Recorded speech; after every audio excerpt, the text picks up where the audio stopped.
Soy Jonel Garrido y junto a mi grupo, Keylor Ospino, Camila Camejo y Leslie Jordán, les vamos a hablar de el análisis de la historia del cuento El difunto y yo, de Julio Garmendia, y las biografías de este mismo escritor, César Miguel Rondón e Isabel Allende.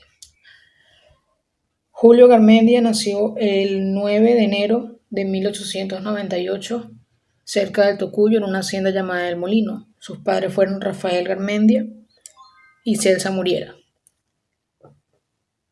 Fue uno de los alumnos fundadores del Colegio La Salle en 1909 y tiempo después escribió un ensayo para el diario El Eco Industrial. También estuvo como estudiante en el instituto, en uno de los grandes institutos de Caracas, pero dejó sus estudios para dedicarse a la política y para ser escritor del diario El Universal en esos tiempos. Luego de ser escritor del diario El Universal y dejando eso atrás, se volvió un referente en la política venezolana, siendo canciller del país en París y en varias regiones de Europa. Al mismo tiempo se convirtió en el escritor que se conoce hoy en día, pues escribió su primer libro basado en realismo fantástico y creó un nuevo género entre la literatura de ficción. Hoy se le conocen por estos méritos y es por ello que el gobierno venezolano le concedió la medalla de honor mientras estuvo en vida. Julio Garmendia murió un 8 de julio de 1977. Lo hizo en Caracas. La biografía de César Miguel Rondón. César Miguel Rondón nació en Ciudad de México en 1953. Es hijo de César Rondón, señor el cual fue exiliado durante el gobierno de Pérez Jiménez y que volvió inmediatamente luego del derrocamiento de este.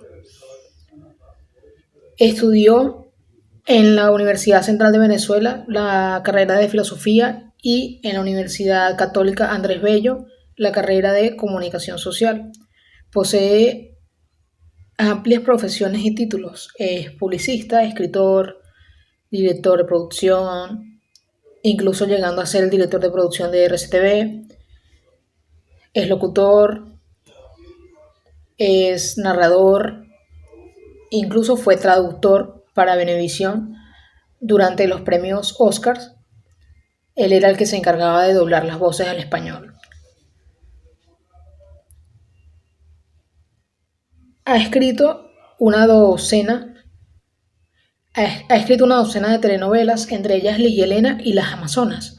Las Amazonas, esta última ha sido ampliamente remasterizada, incluso por mexicanos, obviamente teniendo otro nombre o teniendo el mismo.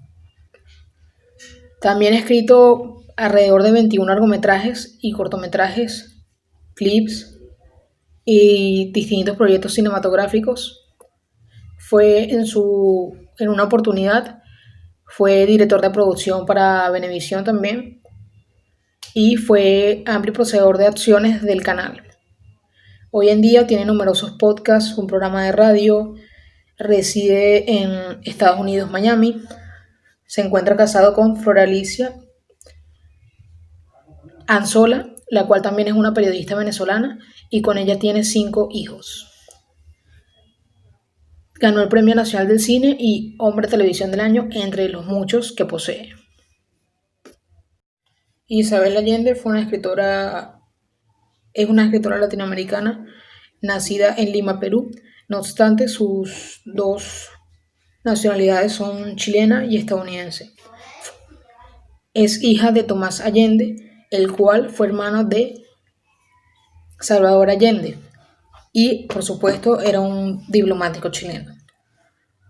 Su familia se vio obligada a escapar de Chile luego del golpe de estado que dio Augusto Pinochet y se residenciaron en Venezuela. Durante su tiempo en Chile, cuando aún estaba joven, trabajó como periodista y realizó varios proyectos en algunas revistas infantiles, como lo fue Mampato, ubicada en Santiago. Fue en su tiempo, durante el exilio, cuando escribió el libro que le daría tanta fama, y un año después dejó a su primer esposo para casarse con Willie Gordon. Mientras fue agarrando ese tipo de popularidad dentro del mundo de la literatura, perdió a su hija, que murió de un coma gracias a una enfermedad llamada porfirio. Ha vendido más de 72 millones de ejemplares dentro de todas sus obras y estas han sido traducidas en 47 idiomas alrededor de todo el mundo. Es considerada la escritora en español más leída actualmente que se mantiene con vida. Tuvo 2 hijos, Paula, la que murió, y Nicolás. Muchas gracias, los dejo con mi siguiente compañero. Llega el momento entonces de hablar de la poesía, que no es más que un género literario que representa verbalmente los sentimientos, emociones y reflexiones que puede emitir el ser humano respecto a la belleza, el amor, la vida y la muerte. Cabe destacar que en la historia de la poesía existen escrituras en forma poética en jeroglíficos y datan de hace 25 siglos antes de Cristo. Entre los cantos más importantes radica la Ilíada y la Odisea de Homero. Estos iban de boca en boca y se representaban más que todo para invocar y alabar actos de divinidad. En sus primeros años, la poesía se escribía solo en versos, rigiéndose por una regla llamada métricas. Esta consistía en que los versos iban formándose por un número fijo de sílabas, una determinada distribución de los acentos y una rima que daba pie al ritmo. Sin embargo, la poesía moderna se caracteriza por solamente poseer un verso libre, sin tanta rima y sin tanta métrica. ¿Cuál es la importancia de la poesía? Pues esta nos permite relacionar la música con el lenguaje. También permite al ser humano hacer música sin otro instrumento que no sea la palabra. Entre estos se destacan grandes poetas como lo es Luisa de Castro, y en el verso libre encontramos al señor Juan Ramón Jiménez. Hola, ¿qué tal? Mi nombre es Keylor Ospino y les voy a hablar un poco sobre las funciones, las características y los tipos de poesía. Hablando sobre las funciones, podemos decir que la poesía cumple una función de sintonización con lo infinito en lo mundano e incluso en lo banal, de misteriosa conexión con esos momentos en que, según los budistas, se pone en contacto con la verdadera naturaleza de la mente. Es un estado alternativo o complementario que nos permite una visión más profunda y real de su auténtica condición.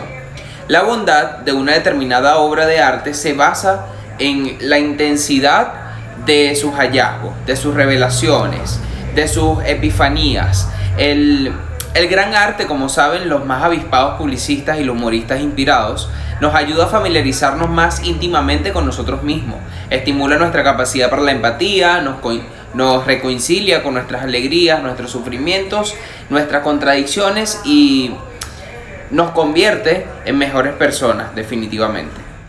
Entre sus características podemos decir que esta se escribe en verso o en prosa.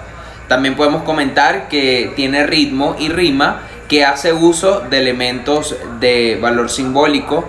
Como cuarta característica podemos decir que hace uso de figuras literarias, como por ejemplo lo es la metáfora. Número 5, que la poesía moderna usa los versos libres y de rima asonante. Y por último podemos comentar que la poesía varía con el tiempo para adaptarse a las necesidades de un poeta, ¿ok? Es momento de hablar sobre los tipos de poesía. Primero tenemos la poesía épica. Esta se encarga de narrar hechos legendarios o históricos, como lo son las batallas o las guerras, con la finalidad de exaltarlos. Esta contiene versos largos y usa recursos como lo son la narración, la descripción y el diálogo. Todo esto para desarrollar la historia, la cual a su vez se subdivide en cantos. Un ejemplo de esta puede ser la Ilíada de Homero. Otro tipo de poesía puede ser la poesía dramática. Esta es la que se usa en ambientes teatrales. Desarrolla una situación en torno a algún tema sobre el cual se trabajan unos personajes mediante diálogos. Originalmente se divide en drama, comedia y la tragedia. Algunos autores que la desarrollan fueron Sófocles y Esquilo. Pasando a otro tipo de poesía, tenemos la poesía lírica. En la antigua Grecia era escrita para ser recitada como una canción, acompañada de una lira. Esta poesía es una expresión de la subjetividad que se manifiesta a través de sentimientos y las reflexiones a través de la voz poética. En este sentido, podemos comentar que es una expresión del yo a diferencia de la poesía dramática y épica. Esta poesía es tradicional y contiene una métrica.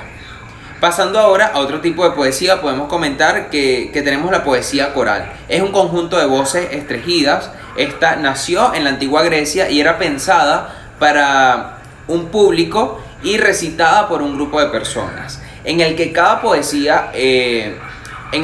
una poseía una voz, ¿ok? Como una especie de coro. Este se entonaba para los dioses en la antigua Grecia.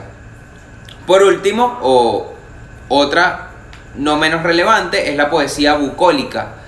Es un subgénero de la poesía caracterizado por la idealización y la celebración de la vida campestre. Un ejemplo de esta puede ser los idillos de Teócrito. Tenemos la poesía vanguardista, muy importante. Esta nace en el siglo XX y se caracteriza por su concepción rupturista del arte. Carácter innovador, y que llegó a revolucionar lo que era la poesía. Este jugó con el verso libre y la disposición de la palabra sobre el papel para crear lo que se llaman nuevos efectos. Este tipo de poesía se encargó de renovar el lenguaje. Algunas corrientes desprendidas de ella son el futurismo, el dadaísmo y el surrealismo. Hablaré un poco acerca del análisis de la historia El difunto y yo. Narra una historia bastante particular donde se desarrolla una serie de eventos donde un hombre llamado Andrés R. sufre la separación de su alter ego de su ser, es decir, pierde su otro yo, lo cual representa una persona totalmente distinta a la original. En este relato se representa como un usurpador del individuo, con el cual está aparentado. En consecuencia de ello, el alter ego actúa perjudicando a la víctima de usurpación, adquiriendo deudas y llevándolo a un grave estado de ebriedad, o la realización de documentos a través de la firma y letra, teniendo en cuenta los acontecimientos llevados a cabo durante la historia. Podemos inferir que los hechos están basados en un ambiente fantástico o irreal, pues los acontecimientos no están enmarcados por lo lógico y lo cotidiano. Todo nace de la imaginación del escritor, centrándose en los problemas psicológicos del protagonista, el cual se entiende que asume lo ficticio como lo real, viviendo así en paranoia ante su entorno. Dentro de lo conocido como normal, el actuar de la personalidad de esta persona es totalmente irracional, ya que no tiene nada que ver una con la otra, una honesta y responsable y la otra mala y malintencionada. Son eventos que se representan fuera de la realidad, más sin embargo son objetos de estudio de la psicología.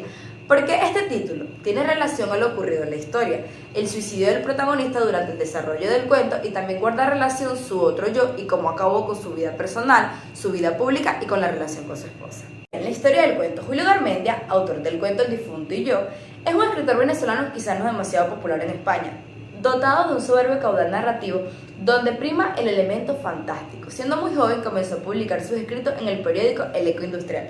Tras un fallido intento de cursar una carrera en Caracas, se entregó a su gran pasión, la literatura. Fue amigo de intelectuales como Jorge Sepúlveda, Pedro Sotillo y Antonio Arraiz, entre otros compañeros de la generación del 18. En 1973, 4 años antes de su muerte, le concedieron el Premio Nacional de Literatura en Venezuela. En este cuento, Garmendia elabora el mito del doble, como hizo Mario Benedetti en su cuento El otro yo.